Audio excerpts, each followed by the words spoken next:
नमस्कार, इन खबर में आपका स्वागत है। महाराष्ट्र में सरकार बन गई।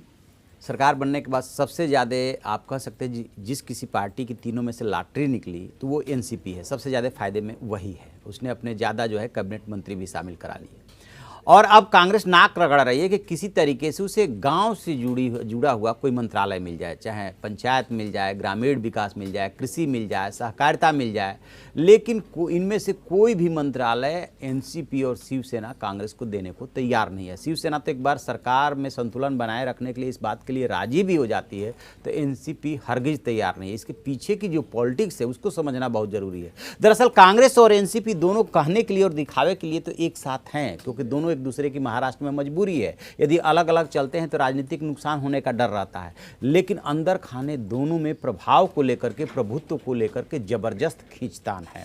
कहा यह जाता है कि यदि एनसीपी प्रमुख शरद पवार चुनाव में वो भीगते हुए चुनाव प्रचार न किए होते तो कांग्रेस को शायद वो मनोबल और ऊर्जा नहीं मिलती जो आज 44 पे आके खड़ी हुई, और ये जो एनसीपी है वो उससे 12 सीटें ज़्यादा ले आई। इसमें ये भी बात कही जा रही है कि दोनों एक दूसरे के प्रभुत्व को और प्रभाव को बढ़ते हुए नहीं देखना चाहते।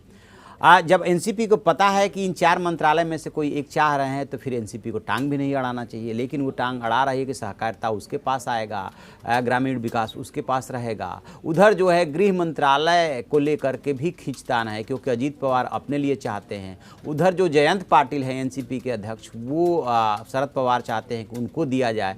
तो मंत्रालय में को लेकर के खींचतान होती है, लेकिन चूंकि इसमें 3 दल जुड़े हुए हैं और तीनों दल चाहते हैं कि अहम मंत्रालय उसके पास रहे, और वो संभव नहीं हो पा रहा। अब आप सोचिए कि जिस महाराष्ट्र में 288 विधानसभा की सीटें हैं, बड़ा राज्य है, मुख्यमंत्री उद्धव ठाकरे हैं, और उनके पास या उनके अपनी पार्टी के किसी मंत्री के पास गृह मंत्रालय नहीं होगा, तो लॉ एंड ऑर्डर के लिए कौन जिम्मेदार होगा? जब भी कोई बड़ी घटना होगी तो किस पे हमला होगा? मुख्यमंत्री पे होगा। और गृह मंत्री किसका होगा? गृह मंत्री या तो एनसीपी का होगा या कांग्रेस का होगा।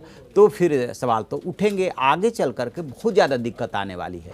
तो जो मंत्रालयों की बात हो रही है उसमें किसको क्या मिल सकता है और क्या हो सकता है, तो ये कहा जा रहा है कि शिवसेना के कोटे में आवास, शहरी विकास, जल संसाधन, राज्य सड़क विकास, उद्योग, उच्च और तकनीकी शिक्षा, कृषि, सामान्य प्रशासन, परिवहन। इसमें से आप देखेंगे कि कृषि और परिवहन काफ़ी महत्वपूर्ण है, लेकिन होम नहीं है जो कहा जा रहा है। और ऐसे ही यदि एनसीपी के कोटे में देखेंगे तो वित्त इनके पास जाता हुआ सा दिख रहा है। गृह, ग्रामीण विकास, सामाजिक नियोजन, न्याय, सहकारिता, सिंचाई, उत्पाद शुल्क, खाद्य और नागरिक आपूर्ति, श्रम, अल्पसंख्यक मंत्रालय जैसे महत्वपूर्ण मंत्रालय इनके मिलने की बात है। फिर कांग्रेस के खाते में क्या आएगा? कांग्रेस में कांग्रेस उसके खाते में 12 मंत्री बनाए गए, सबसे ज़्यादा एनसीपी के ही बने हैं। जो उसके खाते में बात आती हुई सी दिख रही है, उसमें राजस्व है, बिजली है, बेसिक शिक्षा, चिकित्सा शिक्षा, पीडब्ल्यूडी, आदिवासी, महिला विकास जैसे मंत्रालय मिलने की बात है। कृषि और सहकारिता में से कोई उसके खाते में जाता हुआ सा नहीं दिख रहा है।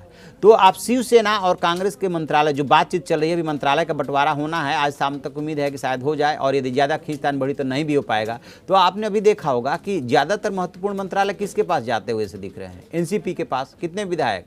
54। इनके पास, शिवसेना के पास कितने? 56। कांग्रेस के पास कितने? 44।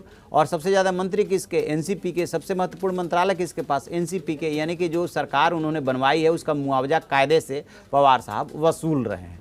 कांग्रेस और शिवसेना अंदर से बहुत ही ज़्यादा तिलमिला रही है, लेकिन कुछ कर नहीं पा रही है। अब उद्धव ठाकरे ने सरकार बना ली है तो कुछ दिन तक तो नेतृत्व करना ही है, लेकिन जो लक्षण है वो ठीक नहीं लग रहे हैं। जितनी खींचतान मंत्रिमंडल के गठन में, फिर उस मंत्रालयों के बंटवारे में, फिर प्रभाव और प्रभुत्व देखा जाना, अजीत पवार जिस तरीके से डिप्टी चीफ मिनिस्टर बनना था जयंत पाटिल को, वो सब कुछ अंदर की खींचतान की कहानी को बयां कर रहा है। चलिए देखते हैं कितने दिन ये सरकार चलती है, क्या होता है, किसके पास कौन सा मंत्रालय आता है, कौन अपने मकसद में कितना कामयाब होता है, देखने वाली बात होगी। जैसे ही कोई और अपडेट मिलेगा हम आपको बताएंगे। आप देखते रहिए हमारा डिजिटल चैनल इन खबर। Thank you.